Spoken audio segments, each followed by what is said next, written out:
Vision IAS जून 2021 का magazine है। Topic है सिटीजन चार्टर। इस मैगज़ीन का इसके पहले वाले वीडियो में मैंने विधि के शासन के बारे में बता दिया था और अब चल रहे हैं citizen charter topic 2। Citizen charter सुर्खियों में क्यों? हाल ही में पंचायती राज मंत्रालय ने राष्ट्रीय ग्रामीण विकास एवं पंचायती राज संस्थान, national institute of rural development and Panchayati Raj के सहयोग से एक आदर्श पंचायत सिटीजन चार्टर फ्रेमवर्क जारी किया गया है। आदर्श पंचायत सिटीजन फ्रेमवर्क जारी क्यों किया है? पंचायती राज संस्थान के द्वारा। मंत्रालय पंचायती राज मंत्रालय। भारत में पंचायतें ग्रामीण क्षेत्रों में सरकार के तृतीय स्तर का निर्माण करती है। सरकार के तृतीय स्तर का निर्माण करती है पंचायतें। ये भारत के संविधान के अनुच्छेद 243 जी के अंतर्गत विशेष रूप से स्वास्थ्य एवं स्वच्छता शिक्षा, पोषण व पेयजल के क्षेत्रों में बुनियादी सेवाओं के वितरण के लिए उत्तरदायी है। ग्राम पंचायत सिटीजन चार्टर के मूल उद्देश्य सेवाओं के संबंध में नागरिकों को सशक्त बनाना तथा बिना किसी पूर्वाग्रह के और नागरिकों की अपेक्षाओं के अनुरूप सेवाओं की गुणवत्ता में सुधार करना है। यह पंचायत में पेशेवरी प्रवृत्तियां स्थापित करता है और बिना किसी भेदभाव के समुदाय के सभी वर्गों तक पहुंच स्थापित करने में सहायता प्रदान करता है। पंचायतों द्वारा प्रतिबद्ध मानक सेवा वितरण की निगरानी और मूल्यांकन के लिए उपयोगी मानदंड है। यह एक और नागरिकों को उनके अधिकारों के प्रति जागरूक करने में तथा दूसरी ओर पंचायतों एवं उनके निर्वाचित प्रतिनिधियों को प्रत्यक्षता जनता के प्रति जवाबदेह बनाने में सहायता करेगा। इसे स्थानीय आवश्यकताओं के अनुरूप निर्धारित सतत विकास लक्ष्यों के साथ कार्यवाहियों को संरेखित करते हुए 29 क्षेत्रकों में सेवाओं के वितरण के लिए तैयार किया गया है। यह सतत विकास के लिए सार्वजनिक सेवाओं के पारदर्शी और प्रभावी वितरण को सुनिश्चित करेगा। साथ ही यह सेवाओं की स्थापना और वितरण के चरण में विविधतापूर्ण विचारों को शामिल करके समावेशी एवं जवाबदेही स्थानीय स्वशासन को सुदृढ़ करते हुए नागरिक सेवा के अनुभवों में सुधार करेगा। राष्ट्रीय ग्रामीण विकास एवं पंचायती राज संस्थान यह एक ग्रामीण विकास मंत्रालय के अंतर्गत स्वायत्त संगठन है तथा ग्रामीण विकास और पंचायती राज में उत्कृष्टता का एक प्रमुख राष्ट्रीय केंद्र है। इसे राष्ट्रीय स्तर पर संयुक्त राष्ट्र एशिया एवं प्रशांत के लिए आर्थिक और सामाजिक आयोग, United Nations economic and social commission for Asia and the Pacific उत्कृष्ट केंद्रों में से एक के रूप में मान्यता प्राप्त है। इसका विजन उन नीतियों और कार्यक्रमों पर ध्यान केंद्रित करना है जो ग्रामीण निर्धनों को लाभान्वित करते हैं, लोकतंत्र विकेंद्रीकरण प्रक्रियाओं को सक्रिय करने का प्रयास करते हैं, ग्रामीण विकास संचालन एवं दक्षता में सुधार करते हैं, अपनी सामाजिक प्रयोगशालाओं व प्रौद्योगिकी पार्कों के माध्यम से प्रौद्योगिकी के हस्तांतरण को बढ़ावा देते हैं तथा पर्यावरण के प्रति जागरूकता का प्रसार करते हैं। यह पंचायती राज संस्थानों राज्यों के ग्रामीण विकास कार्यक्रमों की कार्यप्रणाली का अध्ययन करता है। सिटीजन चार्टर या नागरिक चार्टर की अवधारणा का विकास। ये विकास कैसे हुआ? सिटीजन चार्टर देश की जनता के लिए लोक सेवाओं की गुणवत्ता में सुधार लाने के उद्देश्य से इस अवधारणा को पहली बार 1991 में यूनाइटेड किंगडम में व्यक्त और कार्यान्वित किया गया था। मूल रूप से सिटीजन चार्टर आंदोलन के 6 सिद्धांत तैयार किए गए हैं। 6 सिद्धांत हैं। भारत द्वारा वर्ष 1997 में नई दिल्ली में आयोजित विभिन्न राज्यों और संघ राज्य क्षेत्रों के मुख्यमंत्री के सम्मेलन सिटीजन चार्टर को अपनाया गया था। प्रशासनिक सुधार और लोक शिकायत विभाग, department of administrative reforms and public grievances द्वारा सिटीजन चार्टरों के समन्वय, निर्माण एवं संचालन का कार्य प्रारंभ किया गया। नागरिक माल और सेवाओं का समयबद्ध परिधान और शिकायत निवारण अधिकार विधेयक 2011। सिटीजन चार्टर नागरिकों के लिए वस्तुओं और सेवाओं का समय वितरण सुनिश्चित करने हेतु एक तंत्र निर्मित करने का प्रयास करता है। हालांकि वर्ष 2014 में लोकसभा के भंग होने के कारण यह व्यवगत हो गया था। ये देखिए नागरिक चार्टर के घटक कौन कौन सा है। तो संगठन का विजन और मिशन, संगठन द्वारा किए जाने वाले कार्यों का विवरण, हितधारकों, नागरिक, ग्राहक आदि इसके घटक हैं। सेवाओं के मानक, गुणवत्ता, समय सीमा आदि, शिकायत निवारण तंत्र, ग्राहकों से अपेक्षाएं। तो नागरिक चार्टर के घटक के रूप में। नागरिक चार्टर या सिटीजन चार्टर क्या है और यह क्यों महत्वपूर्ण है?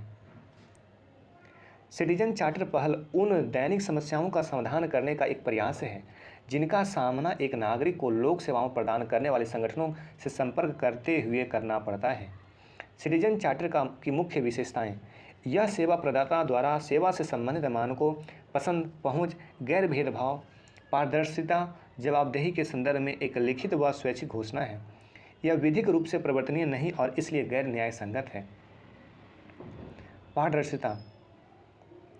नागरिक चार्टर के सिद्धांत।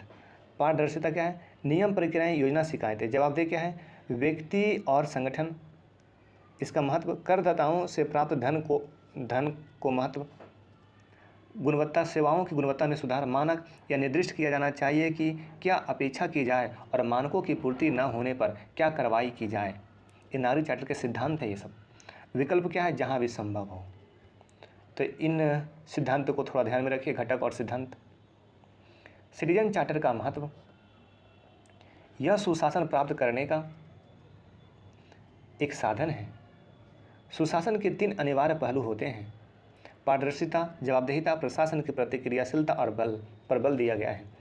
यह लोगों को समयबद्ध तरीकों से सेवाएं प्रदान करता है, उनकी शिकायतों का निवारण करता है और उनके जीवन में सुधार करता है। यह सेवा प्रदाता उसके उपयोगकर्ताओं के मध्य विश्वास को सुनिश्चित करता है, साथ ही लोक वितरण के संबंध में नागरिकों को सशक्त बनाता है। नेक्स्ट देखिए, सिटीजन चार्टर को लागू करने में चुनौतियाँ क्या आती है? तो सिटीजन चार्टर के डिजाइन से संबंधित मुद्दे: जटिल भाषा है, समयबद्ध अद्यतन का प्रभाव है, सहभागी तंत्र से रहित है। जटिल भाषा में देखें, कई लेखों में सिटीजन चार्टर की प्रभावशीलता पर प्रश्न आरोपित किया जाता है। प्रायः सिटीजन चार्टर एक जटिल भाषा में प्रकाशित होता है जो सरलता में समझ में नहीं आता है। समयबद्ध अद्यतन का अभाव क्या है? सिटीजन चार्टर्स की संभवतः ही कभी अद्यतित अपडेटेड किया जाता है, इससे यह एक बारगी अभ्यास बनकर बाद में निष्क्रिय हो जाता है। सहभागी तंत्र से रहित: अधिकांश मामलों में इसे अंतिम रूप से कार्यान्वित करने वाले कर्मचारियों के साथ परामर्शी प्रक्रिया के माध्यम से तैयार किया जाता है। इसके अतिरिक्त जब सिटीजन चार्टर का प्रारूप तैयार किया जाता है तो अंतिम उपयोगकर्ता, नागरिक समाज संगठन और गैर सामाजिक संगठन से परामर्श किया जाना चाहिए। सिटीजन चार्टर की क्रिया से संबंधित मुद्दे: वितरण के मानक। वितरण के मापन योग्य मानकों को संभवतः ही कभी परिभाषित किया जाता है। इसे यह आकलन करना कठिन हो जाता है कि सेवा का वांछित स्तर हासिल किया गया है या नहीं। सभी एजेंसियों के लिए एक समान सिटीजन चार्टर। सामान्यतः एक मूल संगठन के अंतर्गत शामिल सभी एजेंसियों के लिए एक समान सिटीजन चार्टर को अपनाया जाता है। सिटीजन चार्टर को अभी भी उन सभी मंत्रालयों विभागों द्वारा नहीं अपनाया गया है जो स्थानीय मुद्दों की उपेक्षा करते हैं। साथ ही सभी एजेंसियों की सिटीजन चार्टर की विविधता का भी विद्यमान है। नागरिकों से संबंधित मुद्दे: सूचना संबंधी विषमता।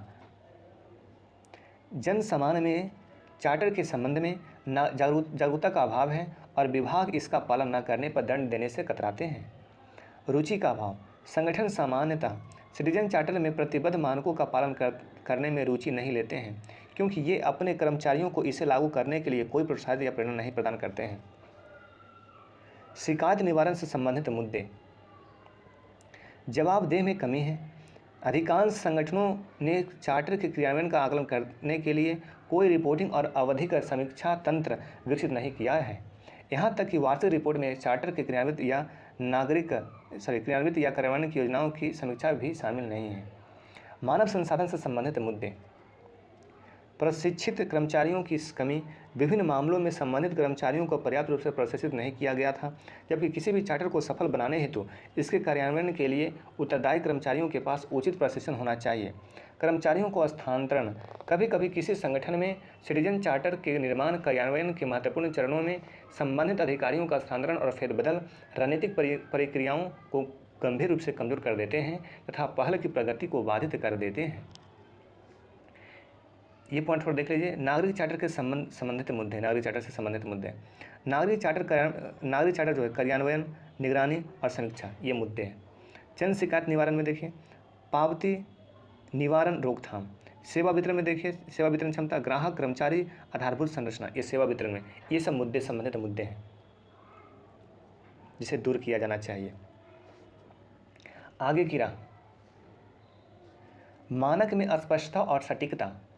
सिटीजन चार्टर के उद्देश्य को पूरा करने के लिए अस्पष्ट दृष्टिकोण एवं मिशन के वक्तव्यों की पूर्ति हेतु मानकों और प्रतिबद्धताओं में सटीकता को शामिल करना महत्वपूर्ण है। सहभागी संरचना, प्रभावी निगरानी और मूल्यांकन प्रणाली चार्टर के प्रदर्शन की नियमित समीक्षा सुनिश्चित करती है तथा इस प्रकार संगठन को सहभागी, उत्तरदायी व जवाबदेह बनाती है। सरल भाषा देखें, सिटीजन चार्टर के निर्माण के समय स्थानीय भाषा का प्रयोग करने का प्रयास किया जाना चाहिए। सेवोत्तम सेवा वितरण उत्कृष्टता मॉडल, यह सार्वजनिक सेवा वितरण की गुणवत्ता में सुधार, प्रभावी शिकायत निवारण तंत्र और सिटीजन चार्टर के सफल कार्यान्वयन में सहायता कर सकता है। क्षमता निर्माण कार्यशालाएं, प्रशिक्षकों एवं कर्मचारियों की क्षमता बढ़ाने व चार्टर के प्रभावी कार्यान्वयन और जनता में जागरूकता उत्पन्न करने के लिए क्षमता निर्माण कार्यशालाएं आयोजित की जानी चाहिए। नियमों और दिशा निर्देशों के सुचारू कार्यान्वयन के लिए प्रौद्योगिकी उन्नयन एवं निगमन व सिटीजन चार्टर के बारे में जानकारी का पुनरीक्षण तथा उन्हें अद्यतित किया जाना चाहिए। आगे देखिए, द्वितीय प्रशासनिक आयोग ARC की अनुशंसाएं क्या हैं। देखिए ARC की अनुशंसाएं मॉडल यहाँ पर देख लीजिए। सभी सेवाओं को परिभाषित करें और ग्राहकों की पहचान करें। सेवा के लिए मानक और मानदंड निर्धारित करें। निर्धारित मानकों के विरुद्ध प्रदर्शन या निष्पादन की निगरानी करें। मानकों को प्राप्त करने के उद्देश्य से कार्य करें। निर्धारित मानक को पूरा करने की क्षमता विकसित करें। एक स्वतंत्र पद्धति के जरिए प्रभाव का मूल्यांकन करें। निगरानी और परिणामों के मूल्यांकन के आधार पर निरंतर सुधार करें। आइए इन सारे रिपोर्ट को अच्छे से देख लेते हैं। एक ही सिटीजन चार्टर सभी संगठनों के लिए उपयुक्त नहीं है। सिटीजन चार्टर का निर्माण एक विकेंद्रीकृत गतिविधि होनी चाहिए। इसमें मुख्य कार्यालय केवल व्यापक दिशा निर्देश प्रदान करने वाला होना चाहिए। दूसरा पॉइंट, व्यापक परामर्श प्रक्रिया होना चाहिए जिसमें नागरिक समाज शामिल हो। सुदृढ़ प्रतिबद्धताएं निर्धारित की जानी चाहिए। सिटीजन चार्टर सटीक होना चाहिए और जहां भी संभव हो मात्रात्मक शर्तों में नागरिकों उपभोक्ताओं के लिए सेवा वितरण मानकों की दृढ़ प्रतिबद्धता होनी चाहिए। चार्टर में दी गई प्रतिबद्धताओं को पूर्ण करने के लिए आंतरिक प्रक्रिया और संरचना में सुधार किया जाना चाहिए। चूक के मामले में निवारण तंत्र होना चाहिए। बाह्य एजेंसियों के माध्यम से नागरिक चार्टरों का आवधिक मूल्यांकन किया जाना चाहिए। ARC का ये अनुशंसाएं हैं। परिणामों के लिए अधिकारी को उत्तरदायी ठहराया जाना चाहिए। ठीक है, तो ये आपका सिटीजन चार्टर यहाँ पे कंप्लीट होता है। मिलते हैं नेक्स्ट वीडियो में। इसी प्रकार से आप हमारे साथ बने रहें। वीडियो को कम से कम 2 से 3 बार देखिएगा, सारा डाउट क्लियर हो जाएगा। Okay, thank you.